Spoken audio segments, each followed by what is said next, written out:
पुढच्या काळात कदाचित निधी कमी पडला तर परत एकदा तुमच्या खात्याचा निधी वळवला जाण्याची शक्यता वाटते. त्यामुळे या दोन्ही खात्याच्या निधीच्या कट संदर्भामध्ये मी पहिल्यांदा स्पष्टीकरण दिलेलं आहे, बोललेलं आहे. म्हणून आदिवासी खात्याचा निधी वळवला त्याबद्दलचं काय त्यांचं मत आहे त्या खात्याच्या मंत्र्यांनी बोललं तर ते योग्य होईल. त्यावर मला वाटतं मी भाष्य करणं चुकीचं. देवेंद्र फडणवीस यांनी शरद पवारांचं कौतुक केले. ते असे म्हणतात की शरद पवार हे जय पराजयाचा विचार न करता सातत्याने काम करतात. नाही, पवार साहेबांचा एक बघा ते विरोधात आहेत म्हणून त्यांना विरोधात बोलणं हा आमचा मुळात हेतू नसतो. पराजय माणूस झाला म्हणून एकदम घरात बसले असं शरद पवारांच्या बाबतीत कधी घडलेलं नाही. किंवा विजय झालाय म्हणून मिरवणुका काढत ते कधी फिरले नाही. कधी ते ढोल वाजवत बसले नाही. कधी ते गुलाल उडवून ते डान्स करत असलेले ते कार्यकर्त्याच्या मेळा घोडक्यात ते कधी केलेले नाही. म्हणून हे त्यांचं वैशिष्ट्य आहे. म्हणून पराभव झाला तरी काम केलं पाहिजे आणि जिंकलो तरी काम केलं पाहिजे. मला वाटतं हे चांगले लक्षण त्यांच्यामध्ये एक तरी निश्चित आहे. देवेंद्र फडणवीसांनी भ्रष्टाचारी मंत्री तुमच्या मंत्रिमंडळात का असा प्रश्न विचारल्यावर ते म्हणतात की राजकारणामध्ये काही तडजोडी कराव्या लागतात. तसंच हे कारण आहे. ते म्हणतात की जरी आधीचं तरी असतात तर येणाऱ्या काळात माझ्या मंत्रिमंडळात त्यांनी कुठलं चुकीचं काम त्यांना करू नये.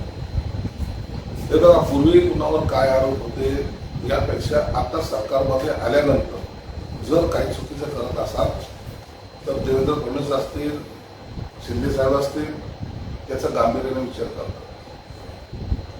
लोकांना जे आपण आश्वासन देतो, लोकांचा जो विश्वास आपला असतो त्याला कुठेही तडा जाऊ देऊ नये ही सरकारची भूमिका आणि ह्या तिन्ही नेत्यांची भूमिका आहे.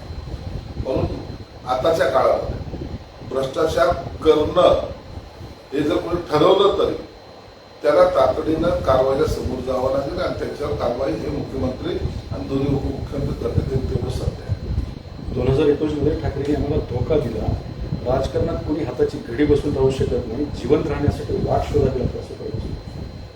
जिवंत राहण्यासाठी 2019ला जो धोका दिला तर आम्ही हाताची घडी बसून बरोबर आहे ना. तुम्ही एकतर लक्षात घ्या, तुम्ही निवडणूक कशी लढवली? युती निवडून आले मग भाजपची तुम्हाला मदत, शिवसेनेला मदत झाली, शिवसेनेची भाजपला मदत झाली आणि लोकांना एक विश्वास होता की हे सरकार येणार आहे म्हणून त्यांनी केलेली ती मदत. आणि मग असं असताना जर उभाठ्याने दुसरी वाट धरली असेल तर मोठा असलेला पक्ष त्यावेळेला कदाचित 105 काही आमदार त्यांचे निवडून आले. मग 105चा हा गाडा घेऊन चालणं म्हणजे सत्तेचा ताट समोर असताना सुद्धा विरोधात बसणं हे किती क्लेशदायक असतं हे तर निश्चित त्यांना जाणवलेलं असतं. आणि आम्हालाही सुद्धा आम्ही जे लोक आम्हालाही जाणीव झाली होती की आपण भाजप शिवसेना म्हणून निवडून आलेलो आहोत आणि काँग्रेस राष्ट्रवादी बरोबर नको म्हणून हे झालेलं काही उठाव जो असेल किंवा पुन्हा भाजपचं शिवसेनेचं एकत्रीकरण असेल हे त्या दृष्टीने झालंय. भाजपने त्यावेळेला जी काही भूमिका होती मला वाटतं पक्ष म्हणून ती योग्य होती. आदित्य ठाकरे राजपुत्र आहे, त्याच्यावर चौकशी कधी होईल काय होईल परंतु एक निश्चित आहे अशा प्रकरणामध्ये गांभीर्याने चौकशी करून दोषी असेल तर निश्चित त्याला सजा झाली पाहिजे. परंतु प्रकरण हे आता इतकं ताणण्यापेक्षा एकदाची त्याची जी काही चौकशी असेल ती निश्चित आहे. अजित पवार जे मारिया होते ओपन जिम असेल किंवा इतर सगळे कंत्राट त्यांना कसे काय भेटले हा सुद्धा प्रश्न मुंबईमध्ये उपस्थित झालेला आहे. त्याची चौकशी सुरू झाल्याला त्यांच्या हक्काची चौकशी कधी होईल?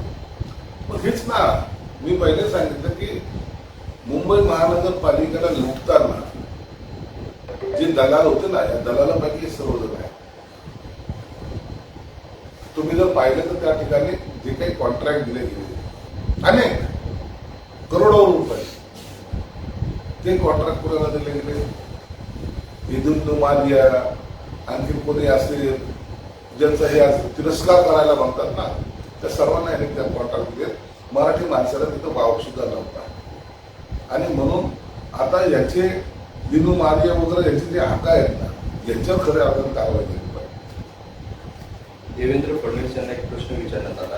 अजित पवार आणि एकनाथ शिंदे यांच्यापैकी संवादात कोण चांगला आहे त्यावर बोलताना ते म्हणाले की दोघेही नेते संवादात चांगले नाही असं ते थेट म्हणाले आणि असं म्हणाले की या माझ्या वक्तव्याबद्दल ते मला माफही करतील. तर त्यांनी थेट सांगितलं. त्यांनी जे सांगितले ते एक दिलखुलासपणे सांगितलं की दोन्ही नेते जे आहेत मग एकनाथ शिंदे असो की अजितदादा असो, पटकन बोललं आणि जे एकदा निर्णय घेतात त्याच्यावर ते बाकीच्या सगळ्या गोष्टी चालवलं. आणि म्हणून थोडसा त्यांच्यामध्ये ज्याला म्हणता येईल निर्णय किंवा एखाद्या गोष्टीवर कॉमेंट्स हे पटकन करतात म्हणून. आणि देवेंद्र साहेबांचं असं असतं की थोडं सॉफ्टली घेऊन, मवाळपणे घेऊन योग्य तो निर्णय घेणं, हे दोघांमध्ये स्वभावामध्ये फरक असल्यामुळे त्यांनी ते त्याबद्दल त्यांनी ते वक्तव्य केलंय. आणि ते हसत खेळत दोघांनी सुद्धा स्वीकारलेलं असावं. आणि देवेंद्र साहेबांची आणि त्या दोघांची तिघांची एकत्रित मैत्री ही अख्खी महाराष्ट्र पाहणार. संभाजीनगरमध्ये एका उपजिल्हाधिकाऱ्याला लाच घेताना पकडण्यात आलंय आणि आता जी माहिती मिळते तर अनेक पुढाऱ्यांच्या पुरांना ज्या आहेत तर गायरान जमिनी वर्ग 2च्या 1 करण्यात या अधिकाऱ्याचा सहभाग होता असंही सांगितलं जातं. त्यात हे सगळं प्रकरण पाहिजे. वर्ग 2ची जमिनीवर 1 करणे, कुणाला काही स्पेस देणे, हा सगळा चौकशीमध्ये निघणार. भ्रष्टाचार जो आहे ना तो काही दिवस लपला जातो, परंतु काही दिवसात तो उघड होतोच. आणि जेव्हा उघड होतो मग त्यांनी ज्यांनी त्याचा लाभ घेतला, लाभार्थी जे आहेत त्यांच्यावर सुद्धा कारवाई होणं आवश्यक आहे. ठाण्यातील एका जमिनी प्रकरणी 1,500 कोटी रुपयाची किमतीची जमीन 65 हेक्टर जमीन ही खाजगी संस्थेला कवडीमोल भावात देण्यात आली होती. आणि या प्रकरणी फडणवीस यांनी चौकशीचे आदेश दिले होते, मात्र कारवाई होत नाही असं अंबादास दानवे यांनी आरोप केला. एकदा त्याच्या संदर्भामध्ये पुरावे जे असतील, अंबादास दानवे विरोधी पक्षनेते आहेत, त्यांनी पुन्हा जाऊन देवेंद्र फडणवीस साहेबांना भेटणं त्यांना काही जास्त अवघड नाही, त्यांच्याकडे द्यावे. आणि जर त्याच्यात कोणी दोषी असेल निश्चित कारवाईची मागणी करावी. रोहिणी म्हणजे ते वैष्णवी हगवणे प्रकरण जे आहे, त्या वैष्णवी हगवणे प्रकरणात वकिलांनी कोर्टामध्ये त्या वैष्णवी हगवण्याच्या चारित्र्यावरती शंका उपस्थित केली आहे. त्याच्यामुळे थोडा संताप निर्माण झाला. ते रोहिणी खडसे म्हणतात की त्या वकिलाच्या कांशीला जो लावेल तसा मी सरकार नाही. आता ही कोर्टबाजी चालत राहील. कोर्टामध्ये कोणी गुन्हा काय करावे त्यावर भाष्य करणं उचित नाही. परंतु आता कोर्टाच्या प्रिमायसेसमध्ये तो प्रकार सुरू गेल्यामुळं त्याच्यावर मला वाटतं यावेळेला पूर्ण गेलं. सुरेश दसने कृषी प्रधान सचिवांना एक पत्र लिहून धनंजय मुंडेंच्या घोटाळ्यासंदर्भात SIT नेमून चौकशी करण्याची मागणी केली आहे. नॅनो युरिया, नॅनो DAP, कापूस साठवणूक बॅग आणि जो घोटाळा झाला होता त्याची SIT नेमून चौकशी करावी. याबद्दल मला कल्पना नाही, परंतु लोकप्रतिनिधी दिलेल्या एखाद्या पत्राचं सरकार गांभीर्याने विचार करतं, त्यानुसार कारवाई सुरू. विश्वजित तापे जे काँग्रेसचे अनेक वर्षापासूनचे कार्यकर्ते, त्यांनी राहुल गांधींवर आरोप केला की राहुल गांधी कोणाला भेटत नाही. भेटतच नाही. तेही राजपुत्रच आहेत ना, वारसाने आलेले नेते. इकडे उभाटाचे नेते जसे भेटत नाही तसे ते गांधी घराण्याचे नेते वारसाने आलेले नेते ना, वारसा. म्हणून या वारसावाल्यांना सर्वसामान्य माणसाने भेटणं उचितही वाटत नाही. आणि आपणा क्या तेढा होगा अशा भावनेत आविर्भावात राहतात हे आविर्भावात ते. आणि म्हणून त्याचा परिणाम पक्ष संपण्यात होतो हे आता सर्वांनी पाहिलेलं आहे. उभाटाचं तेच झालं आणि काँग्रेसचं तेच झालं. सर्व वाचणं म्हणजे काय? सर्व वाचन वारशाने आलेले लोक आहेत ना, यांना कुठं ग्राउंड लेवलचं काय माहिती? ग्राउंड लेवलवर काय त्रास असतो, ग्राउंड लेवलला काय काम करावं लागतं, ग्राउंड लेवल काम करताना कार्यकर्त्याला कसं समजून घ्यावं लागतं. कार्यकर्ता कधी कधी भडकतो, पण कधी पायाही पडतो, परंतु त्याला बरोबर घेऊन पक्ष चालवणं हे काही लोकांना पचली पडत नाही. त्यांना वाटतं की पक्ष हा घरात बसून चालवला तरी चालतो आणि ग्राउंडवरचे कार्यकर्ते हे मूर्ख असतात असा त्यांचा समज आहे ना, त्यांना मग तो कार्यकर्ता त्याची जागा राहतो. रणजित कास्टे जो PSI आहे बीडचा, तो दिल्लीत एका इमारतीवरती चढला आणि आत्महत्या करण्याची धमकी. पागल माणूस आहे, सायको माणूस आहे. त्या माणसाच्या अशा सुरस कथा तर होतच येतात. आता लोक इतका कळत सायको माणसाचं बद्दल काय बोलतो. तुमच्यावर पण आरोप केले जाणे काही की सायको लोकच असतात. कोण का असते, काय का असते, हे सगळे स्टंटबाजी करून हे करून असे हे मूर्ख लोकांच्या नाते करून पुढे टाईप करायला. एन्काउंटर प्रकरणामध्ये ज्या पद्धतीने सोनं गेले 5.5 किलोपर्यंत 32 तोळेच ताब्यात आले. नाही, त्या संदर्भातच मी आता सांगितलं की मी स्वतःच पोलीस कमिशनर एक तर बोलून घेईल किंवा मला तिकडे त्या साईडला काम असल्यामुळे पोलीस कमिशनर ऑफिसमध्ये जाणार आहे आणि त्या प्रकरणाची पूर्ण चौकशी सुद्धा करणार.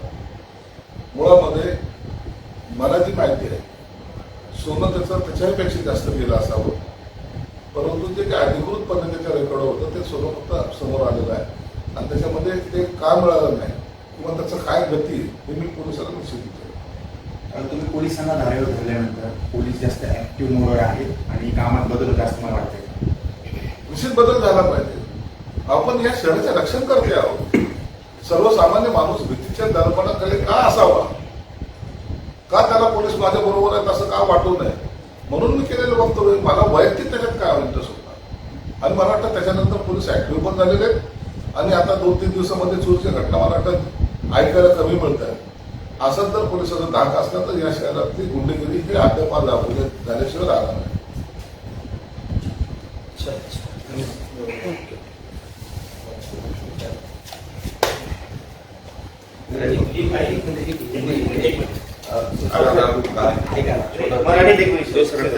तुम्ही जेव्हा पोलीस हे सांगितलं होतं की पोलीस आणि काही दरोडेखोर काही त्यांच्या सपोर्ट करतात त्यावरती इम्तियाज जलील असं म्हणाले होते की तुम्ही पोलिसांची बैठक घ्या आणि त्या बैठकीमध्ये स्पष्ट करा नेमकं कोणते लोक आहेत जी तुम्हाला माहिती मिळाली त्यांचं स्पष्ट करा, त्याच्यावर कारवाई झाली पाहिजे. मला इम्तियाजच्या सांगण्याची गरज नाही. प्रशासन कसं चालायचं हे आम्ही सतत असल्यामुळे आम्हाला चांगलं कळतं आणि जो जी काही माहिती माझ्याकडे आली ती आणि पोलीस आम्ही एकमेकांमध्ये शेअर करू.